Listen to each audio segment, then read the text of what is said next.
place is going to be jamming downtown. Hold on Maggie a second. O'Brien's. What? Wait. Well, hold on. I thought they canceled the first two I series. cannot Then look. Wait, I'm hold on so a second. upset about all then that. they canceled the next two series. It's almost like, wait a second. It's almost like all four of their deadlines meant nothing. Well, did you not hear, quite literally, the league's commissioner, who we all know and love, Rob Manfred, admitted that. Is that basically, this is the art of negotiations. And look, if you deal with contracts, of course, you'll understand what he's talking about. Everybody gets it. If you deal with business contracts, money, all that kind of stuff, you know what he's talking about. There is tactics to it. But just letting that play out so publicly, and this is my other gripe with this, is that look, I'm part of the media, but they let so many of the writers control the narrative. Why did you have to let the writers be the ones that put out all this information? Why don't you just wait when you have your information ready, come out with a statement, and just let that be it? Or come out with some type of press conference instead of all this back and forth of having the writers say, well, this is happening now, that's happening now. And then we get a statement from the league or players association a little bit later on. I agree with you. Because let's be honest, I wasn't there. You weren't there, but a lot of reporters were taking pictures of the two sides going back and forth. It was annoying. And getting drips and drabs, and there were so many people involved in the discussions. That's why I thought something would get done when it was two people away from everyone, and it did, but there were still things leaked, which I was surprised. Like, to me, any leak is not going to help negotiations. You think about when the Cardinals are going to swoop in and get a guy, you don't know about it until you know why? Because it's not going to advance anything if it's leaked to the media. So stop that. So I totally agree with that. And in terms of the deadline not being a deadline, it's just leverage points. Anyone who's ever been negotiating anything understands you're looking for some sort of leverage. But is that what the general public really needs, is these fake pretend deadlines? And look, the Players Association kept calling them out about that this entire time, right? They basically said these are self-imposed deadlines. They're not exactly real and all that kind of stuff. But at the same time, it's just like, it looks really silly. It really does, to go from one day saying, all right, we're going to cancel all these games, to the next day, quite literally, just kidding, we're going to go back on what we said. And now you are going to have a home opener on April 7th. It's very confusing, I feel like, to the public. And when we're talking about making sure that the game of baseball is something that everybody enjoys and understands, you're growing the fan base, imagine how confusing that is for new fans coming in who are wanting to enjoy the sport. Like, what was that? Yeah, and if you're MLB and you cancel games, but the players say, we're not going to sign off on anything unless we get paid for a full schedule, right? I mean, that's what they were dealing with. Our players want to get paid for the full schedule. You just canceled 4 series now. Well, let's reconsider the last 2. We'll fit those in. So Yeah. We'll fit those and in. I've seen a lot of people on social media say, okay, the media overhyped this. It really isn't that big of a deal. We are going to have the full schedule, which we are, right? But here's the problem that we're going to encounter here now. We're going to have a shortened spring training, and there's a lot of people who say, okay, that's not going to be that big of a deal. They've been training on their own. But I spoke to Benji Molina yesterday, and he was really upset about that because he said, look, there's a whole routine to this. There's a whole preparation for this. I'm worried about injuries for these players coming in. Yes, they were probably doing work on their own, but they haven't been using any of the training facilities with their team, their workout programs, anything like that. And especially for the players who are recovering from injury, they were on their own this whole time. He said, so that's why he said, I'm worried about injuries. We're going to have a short spring training camp, and then we're going to just jump right into spring training games and then the season. That's a great point because you're also coming off 2020. Nobody threw as many innings as they are used to. Their bodies, their arms were not built up normally. Then you come back last year, you play a full season, tons of injuries, especially on the pitching side. So you have more folks injured in the first place. They can't use, as Brooks said, the medical facilities in the offseason. And now you are going to have this turbo spring training. I do think most of the guys, I'm guessing that they went on their programs as if, hey, if I'm supposed to throw in a game today, then I'm going to throw a simulated game. So I do think they're probably built up. But the other part is you're looking at players who, the Cardinals don't have a ton of spots open, but teams that have 3-4 spots open, you got a lot of young guys that will not get the same amount of at-bats. same amount of innings in a typical spring to basically win a roster spot. Maybe that benefits some of the veteran players in a way where you have more of a track record. And I think the area of concern is pitching, right? I mean, that's where most of the injuries occurred. That's where arms have to be. I'm not so concerned about an outfielder. Yeah. I think they'll be fine, but yeah. I don't care about Harrison Bader? Pitchers, Okay, fine. I said I think they'll be fine. I did just, by the way, I texted him to see if he'll come on. I didn't hear back. He hates me. So we are broken up with him. Yeah. Well, I don't But then know I if you saw saw. then I saw someone tweet out a picture of him at spring training. Yeah, that's what I was going to say. Rob Raines quite literally put out the first person to show up this morning to the Cardinals spring training camp was Harrison Bader. I texted him, be nice to just kind of talk about the good news. So We broke No, up he's with busy. We broke He's up with busy. him. We're dating Tyler O'Neill now, I think. I got This- the feel. There he is. I got you a There photo he is. ready. Hi. That's who we want to date right there. Is that your favorite? Yeah, he's cool. Canadian boy. that's Jacked. who you want. Yeah. He's cool. But now I feel like a double agent. what? Hey, So well, what? he screwed hey, up. Tyler, the guy you play next to? Yeah. He doesn't care. He doesn't give Yeah. a damn. You think Tyler's he knows? really funny too. Yeah. Great. You think he listens to this show? Do you think Tyler O'Neill even knows that Harrison Bader appeared on this show? Hell no. Right now. Come on, everybody Harrison listens, Bader right? is harboring some anger at Cam for always whatever. criticizing him. Well, bring the heat then. As an athlete, if I committed to a radio show, even if I didn't sleep the night before and it's 7:00, I'm bringing the heat. I'm bringing the Yeah. heat. I might cuss a little bit. I don't care, but I'm bringing the heat for you. He didn't do it, and I just, he didn't want to do the interview. Like, he's one-word answers. Like, what? I asked him, where do you want to go to dinner? Like, simple. Oh, yeah, this place. And he just, you guys know what I'm talking about. It's all good. He also had some Wait, good I missed something here. So we had well, Harrison this is- Bader this as is a very semi-regular. personal. And Oh, he didn't yeah. want to get paid or anything. Semi-regular. And and Meaning he was supposed to be a part-time. regular. there were some times where we didn't react well to a short answer and we weren't prepared properly. There were other times that he did a good job, but all of a sudden, he was like, can't do it because change my training schedule. And then He wasn't was, into it. It was sort of like, if you're dating someone and you had plans start for dinner and ghosting suddenly you. they Yeah. had to go to the library to look something up. Something's Yeah, coming. I can't hang out tonight. I'm going to the library Yeah. again. Wow. No, never mind my computer. I could look up. I got to go to the library. Well, Yeah. I don't know. Why don't you just go get Tyler O'Neill? Oh, we are. Go get him. All right. It's I kind of have to be pushed into it, but all right, next week I'm Let's going to try try. it. I got to find out if and when, because I'm going on a trip, and usually this trip had been put on hold, family trip for forever because of COVID, and everything's good, so we're doing it, but it was booked around when I usually go to spring training, so I don't know what my schedule is at, but at some point I will find Tyler O'Neill, and got I his will number. lay it, and I got his number. will lay it out there. I'll text him too. Does he know you? Yeah. Does he know? Yes, he does. I No. did golf tournaments with him. No, that's what I'm saying. You have 100%. yeah. He came. Wow. We golfed together, and then he picked up the tab for all. Like he's a cool cat. He's He really is. good. Good boy. I love him. He knows hockey and stuff like that. And he's jacked. I'm kind of jacked, and we're like, we kind of like Just have a instantly thing, right? bond. We have a thing a little bit. Hold on, let me text him right. Go ahead. Hey Tyler, congrats on getting back to baseball. Hey, you're jacked. So is Cam.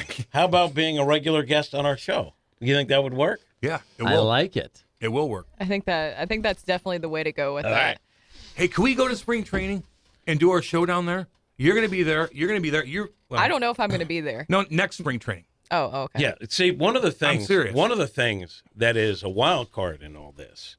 Now, there are some things I'm hearing about protocols for being around the players, including I think you're going to need a booster. I don't know if that's made, but like in the past, because of the virus, you could go, but you weren't allowed on They the grounds, literally right? put you like behind the Right. fences, so far away from the player. Put me on the beach. Right. Like It's a not- creepy voyeur. Yeah. If now in the past when we peeping do Tom. shows down there, Yeah. we had a little bench and you could grab guys, going out. It was fun, and a lot of radio stations had people down there. I just wonder going forward. Yeah. Now there was even a question about if media is going to be back in the clubhouse. And Manfred said that, yeah. Yes, the answer is yeah. But didn't you like I did and I think it's interesting. Maybe I'm off on this, but like during Zoom, when everything was done by Zoom, I think it was harder on players. It was better that you didn't have media, churning around your your clubhouse all the time. But by the same token, you're thrown into there's a million faces. You don't know. You can't hear sometimes. Frustrating. You don't know. And I think a lot of guys didn't like the way they came off because they didn't hear stuff or they looked ticked Annoyed, off. yeah. Or, a couple players said, I don't like the way I look on that. I'd rather have it in person. You get to know people a little bit.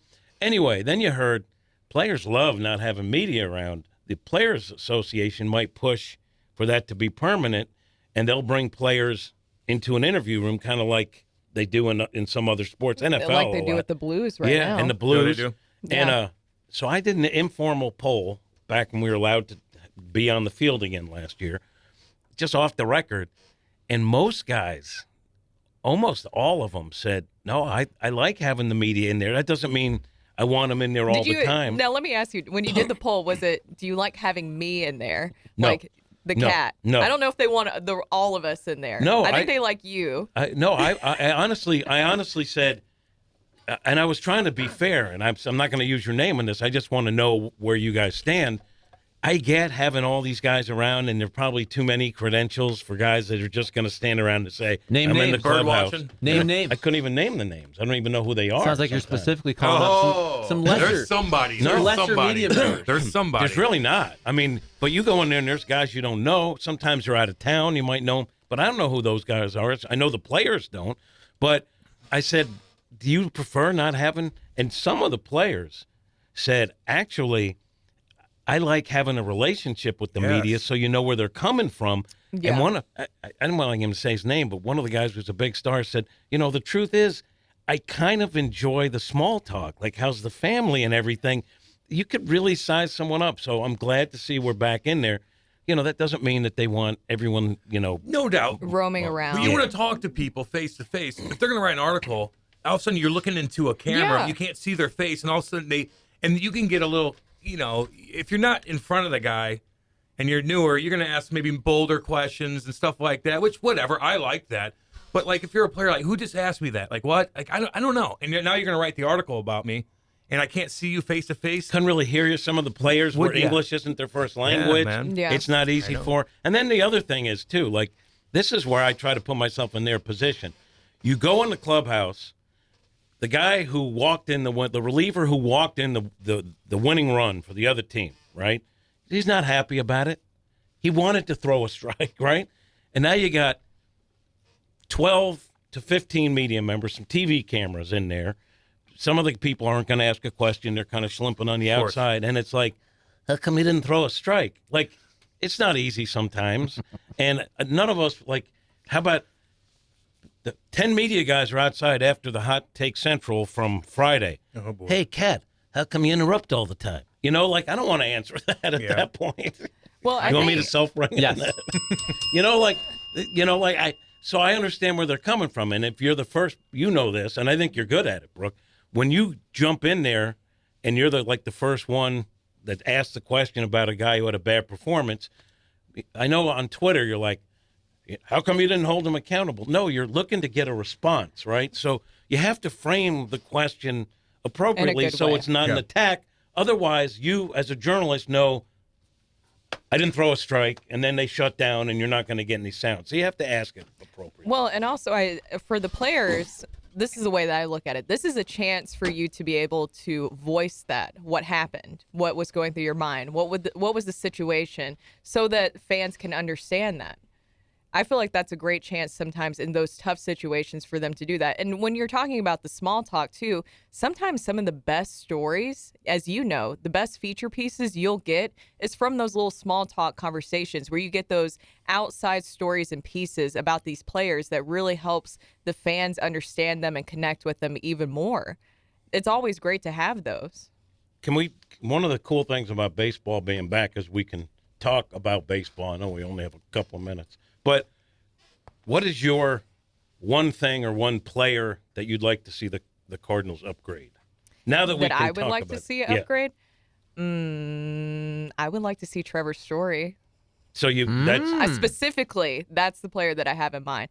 When it comes to a DH, I know they keep talking a lot about Colin Moran. I feel like that would work out as well, too. But Trevor Story would be a nice little piece to have.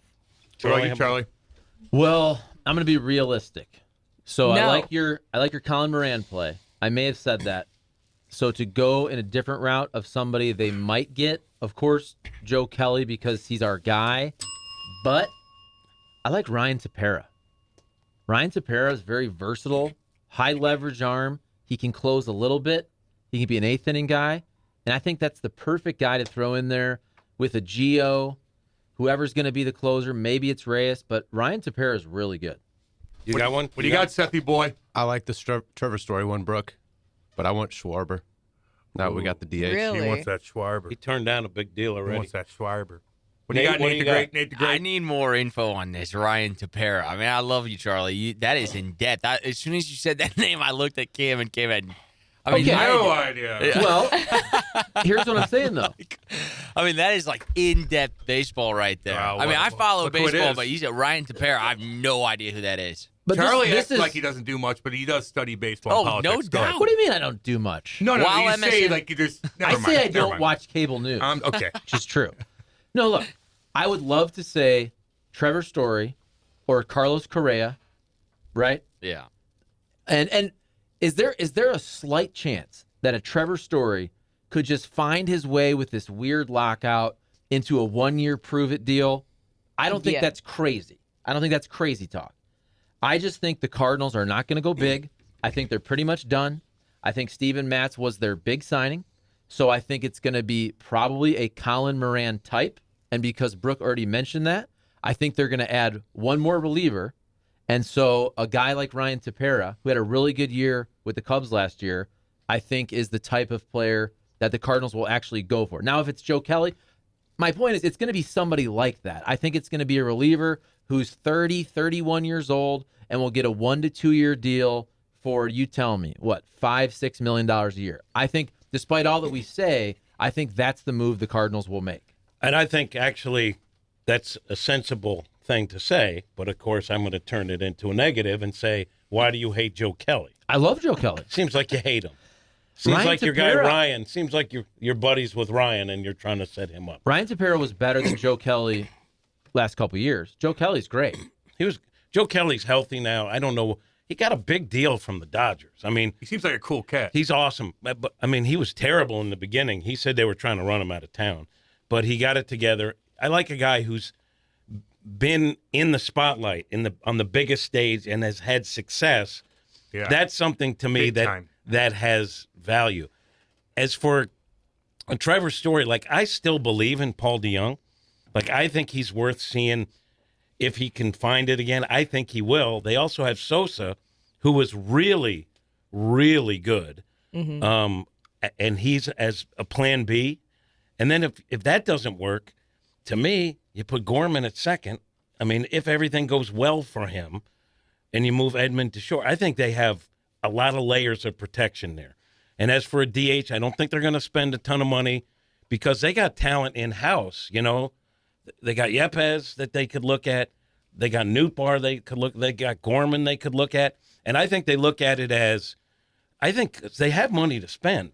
You know, I don't think they're going to spend a lot of it on a guy like Schwarber, but I think they're looking at value. Like, can we get similar value from what we have instead of rolling the dice and going out and spending a lot of money for a guy like Schwarber who could end up hitting 230? You know, that's the way I think they're going to handle things. More but I agree with pitching. What's that? More pitching. Pitching. Bullpen or starting? Because I think Bullpen. I would go with the starter, honestly. Really? Like, if you could somehow talk John Lester out of retirement, one last ride, Lesty? get that veteran in No, he's there, top of gone. the rotation with Waino. You had Steven Matz. Lester was nails last year, man. Without him, who knows where the Cardinals but he's would have been. retired. I know. And Happ is still But out there. That's the kind of guy I want. Somebody who Okay. can go out there, eat some innings, be a bulldog. I like that sort of. One of them bulldogs. Speaking of guys that I want, going back to Joe Kelly and why I think that he's great, that situation last season in the playoffs, Dodgers and Cardinals, he was incredible. I mean, you wanted that guy on your team, right? He's great in those situations. But my thing is along the same lines of why they're not going to be in on these other guys. I think Joe Kelly, based on his resume, is going to get more money. Yeah. And they do have a lot of they do have a lot of arms in the bullpen. I mean, guys are coming back, guys that can throw really hard. So I don't think they're going to do it. But if they were going to spend money on a reliever, I think a guy like Joe Kelly has the resume, and from a media standpoint, Yeah, that's it's what we a want, lot baby. of fun. That's what I He's look just at. a lot of fun. I just think what the Cardinals will do. So, like, the idea of bringing back a Lester, if you could bring him out of retirement, I love that. However, I think this is a huge if. But if everybody stays healthy, you do have 5 paid starters. So it's hard to bring in, unless there's an injury, a starter and be like, look, dude, you're probably going to go in the bullpen. There's not a lot of starters that want that. So, again, it's a boring name, but the guy I think they'd more likely go after is a Colin McHugh type, which is a guy who could start or give you length out of the bullpen. And I know that's boring, but it'll be hard to say, hey, come in. We got Miles Michaelis, Adam Wainwright, Jack Flaherty, Steven Matz, and Dakota Hudson. And if all 5 of those guys are healthy, that's 5 spots. So they have to find a guy who can maybe give you a spot start, but also hopefully give you length out of the bullpen. They also talk about Reyes as a starter. You know, people love Liberatore. There's other guys that give them depth. Mazalek said he liked their depth. And I always think, every year I think they've got depth. And every year there's injuries where they don't have, like, that's on me. Like, I always think that's plenty of depth. And then it never is. It never is. Never is. And I also think that baseball, we've had so many conversations in the last month about how we think you can change baseball. And I think the way that pitching has changed is you're going to need, every team is going to have 1, 2, maybe even 3 guys out of the bullpen that can throw multiple innings. And that might be Alex Reyes' role. If he's not in the starting rotation, if he's not going to close, he might be the multi-inning reliever because these pitchers are now going 5 innings. And you need to have length in your pen. So I think we're going to have more relievers that throw more innings. You're going to have guys who are not just a 1-inning guy. Isn't that lame? I mean, I think that is lame as hell. Great. No, it is, but it's the way the game's going. 5-inning pitchers, I think that is the worst thing that baseball that's And you'll end up that's destroying your bullpen, no matter how deep it is. Oh, we already went through that with Matheny. That guy was a genius. I mean, that. I liked him. He's a Nate. nice guy. He's a Nate, nice beautiful. I know guy. He's like- a Christian. Very handsome. Just an update on a story before we head to Very break. good. There was a possibility that Frank Cusimano, the food guru, Oh. who is getting Bananas Foster waffles, I think as we're speaking, would drop some by the station. Someone, I can't remember who asked him, didn't have enough pride to not ask. That was me. If he could drop some by, and he said for sure, but I don't think he's being sincere. Well, yeah, he's got to do No, it. He's is got to do it in Frank 20 listening? minutes. Right, yeah. Is Frank listening? No, Bring us pancakes. Oh. I don't know if he's going to do Please. Please. Oh, sorry. Please. it. He's with Monique. Frankie. He's not going to do No, it. he ain't doing Frankie. nothing. He's chilling today. Joby chimes in and goes, guys, what about superstar Brian McCann for DH? Ooh, with the shift. Maybe Loaded. next year, if they ban the shift, McCann comes back as a DH, goes right to the Hall of Fame. Kyle chimes in and goes, the DH makes it easier to have multi-inning relievers, too. The Cardinals have been going multi-innings with a lot of the relievers in the minors in preparation for that. That's where the game is changing. And I understand, Nate, you don't like it. I don't either, because I love the old 7-inning starter. Yeah. But you're gonna have a shifting of bullpen roles where you're gonna have guys who give you length out of the bullpen, and it's probably those, I don't want to say failed starters, but guys that don't make the starting rotation, and some of your prospects who, if Liberatore is to a point where he's dominating at AAA, there's not a spot, but you go, man, we could use him 2 innings at a time out of the pen. That makes perfect sense. Yeah. But I still, and I agree, but I still think that if that's your plan, you're going to destroy your bullpen. If you're, because some teams are like, all we want is 5 from our starters. That sounds good on paper because you have a deep bullpen, but it always works out that the bullpen is run ragged that way. But you could now have more relievers that throw more like 100 innings. Like your relievers that used to throw 75 to 80 innings could now be guys that throw 2 innings at a time and take 2-3 days off and build up their innings count in a different way. Nate, last point before the break. Just only because I have no idea. But is Carlos Martinez like He's in retired? Western Illinois. What? I mean, He's no, hanging he's out. in Sauget. Sauget has Western Illinois, baby. Oh yeah. You don't say the East Side, you that- say Western Illinois. He's so at you confuse Ameristar. people. What? Seriously, is he just retired I don't or know. No, man. like- I bet you he pitches somewhere. He's You chilling. think? I He gets a nice guarantee. little 1-year deal. Yeah, I mean, Not a ton of money, but Yeah, someone's going to grab him at a lower rate with a high potential of return if he pulls it together.